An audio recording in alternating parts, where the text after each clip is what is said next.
স্পোর্টসম্যানদের জন্য আপনার স্পোর্টস নিউট্রিশনটা কেমন হওয়া উচিত, স্পোর্টস ফিজিওথেরাপি কেমন হওয়া উচিত, আপনার ইনজুরি ম্যানেজমেন্ট কেমন হওয়া উচিত। ন্যাশনাল টিমের অনেক প্লেয়ার এই জায়গায় এই সার্ভিসটা নিচ্ছেন এবং সামগ্রিকভাবে ফিজিও কেয়ার ওয়েলনেস সেন্টারে যারা জড়িত আছেন, আমি যদি একটু তালিকাটা আপনাদেরকে দেখাই, বাংলাদেশ ক্রিকেট বোর্ডের chief physician doctor Debashis Chowdhury জড়িত আছেন, মুজাদ্দেদ আলফা সানি তিনি যুক্ত রয়েছেন, যিনি বাংলাদেশ ন্যাশনাল ক্রিকেট টিমের ফিজিওথেরাপিস্ট হিসাবে কাজ করছেন, বায়েজিদ ইসলাম খান বায়েজিদ তিনিও রয়েছেন, যিনি এই মুহূর্তে অবশ্যই ওয়ার্ল্ড কাপে টিমের সঙ্গে রয়েছেন, সুরাইয়া আক্তার রয়েছেন, বাংলাদেশ উইমেন্স ন্যাশনাল ক্রিকেট টিমের সঙ্গে জড়িত আছেন তিনি, জয় সাহা রয়েছেন যিনি কনসালটেন্ট ফিজিওথেরাপিস্ট, যিনি বিকেএসপির সঙ্গে জড়িত আছেন, ইফতেকারুল ইসলাম ইফতি যিনি স্ট্রেংথ এবং কন্ডিশনিং কোচ বাংলাদেশ ক্রিকেট বোর্ডের, তিনিও জড়িত রয়েছেন। এবং তার কাছ থেকেও কিন্তু আপনি চাইলে যেটা হয় যে ওয়েট লস ম্যানেজমেন্ট থেকে শুরু করে আপনার ওভারঅল ওয়েট লস জার্নিটা কেমন হতে পারে, কিংবা আপনি কিভাবে আপনার ডায়েটটাকে মেনটেন করবেন, স্পোর্টস নিউট্রিশনটা মেনটেন করবেন,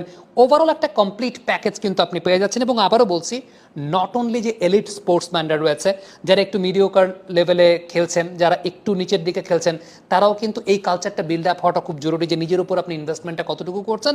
সেই সঙ্গে ম্যাস পিপল যারা আছেন, যারা হয়তো বা স্পোর্টসের সঙ্গে জড়িত না, কিন্তু বিভিন্নভাবে তারা একটা ওয়েট লস ম্যানেজমেন্টের মধ্য দিয়ে যেতে চান, ফিটনেসটাকে মেনটেন করতে চান, যাদের বিভিন্ন ব্যথা রয়েছে, বিভিন্ন ব্যথায় স্ট্রাগল করছেন।